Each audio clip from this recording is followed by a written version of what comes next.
നിയമാവർത്തനം അധ്യായം 18. പുരോഹിതരുടെയും ലേവ്യരുടെയും ഓഹരി. പുരോഹിത ഗോത്രമായ ലേവിക്ക് ഇസ്രായേലിൻ്റെ മറ്റു ഗോത്രങ്ങളെപ്പോലെ ഓഹരിയും അവകാശവും ഉണ്ടായിരിക്കുകയില്ല. കർത്താവിൻ്റെ ദഹനബലികളും അവിടുത്തെ അവകാശങ്ങളുമായിരിക്കും അവരുടെ ഓഹരി. സഹോദരന്മാർക്കിടയിൽ അവർക്ക് ഓഹരി ഉണ്ടായിരിക്കുകയില്ല. കർത്താവ് അരുളി ചെയ്തിട്ടുള്ളതുപോലെ അവിടുന്നായിരിക്കും അവരുടെ ഓഹരി.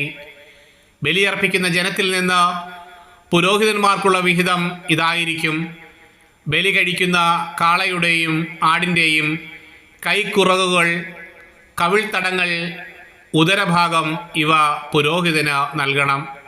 ധാന്യം, വീഞ്ഞ്, എണ്ണ ഇവയുടെ ആദ്യഫലവും ആടുകളിൽ നിന്ന് ആദ്യം കത്രിച്ചെടുക്കുന്ന രോമവും അവന് കൊടുക്കണം. നിങ്ങളുടെ സകല ഗോത്രങ്ങളിലും നിന്ന് തൻ്റെ മുന്നിൽ നിൽക്കാനും തൻ്റെ നാമത്തിൽ ശുശ്രൂഷ ചെയ്യാനും അവനെയും അവൻ്റെ പുത്രന്മാരെയുമാണല്ലോ എന്നേക്കുമായി നിന്റെ ദൈവമായ കർത്താവ് തിരഞ്ഞെടുത്തിരിക്കുന്നത്.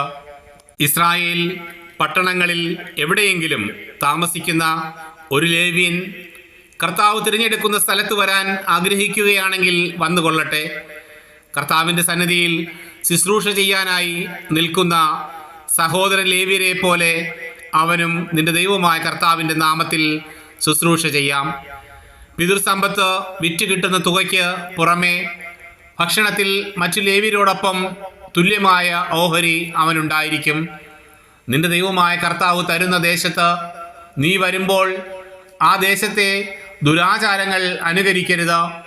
മകനെയോ മകളെയോ ഹോമിക്കുന്നവൻ, പ്രാശ്നികൻ, ലക്ഷണം പറയുന്നവൻ, ആഭിചാരക്കാരൻ, മന്ത്രവാദി, വെളിച്ചപ്പാട്, ശൂദ്രക്കാരൻ, മൃതസന്ദേശ വിദ്യക്കാരൻ എന്നിവരാരും നിങ്ങൾക്കിടയിൽ ഉണ്ടായിരിക്കരുത്. ഇത്തരക്കാർ കർത്താവിന് നിന്ദ്യരാണ്. അവരുടെ ഈ മ്ലേച്ഛ പ്രവൃത്തികൾ നിമിത്തമാണ് അവിടുന്ന് അവരെ നിങ്ങളുടെ മുൻപിൽ നിന്ന് നിഷ്കാസനം ചെയ്യുന്നത്.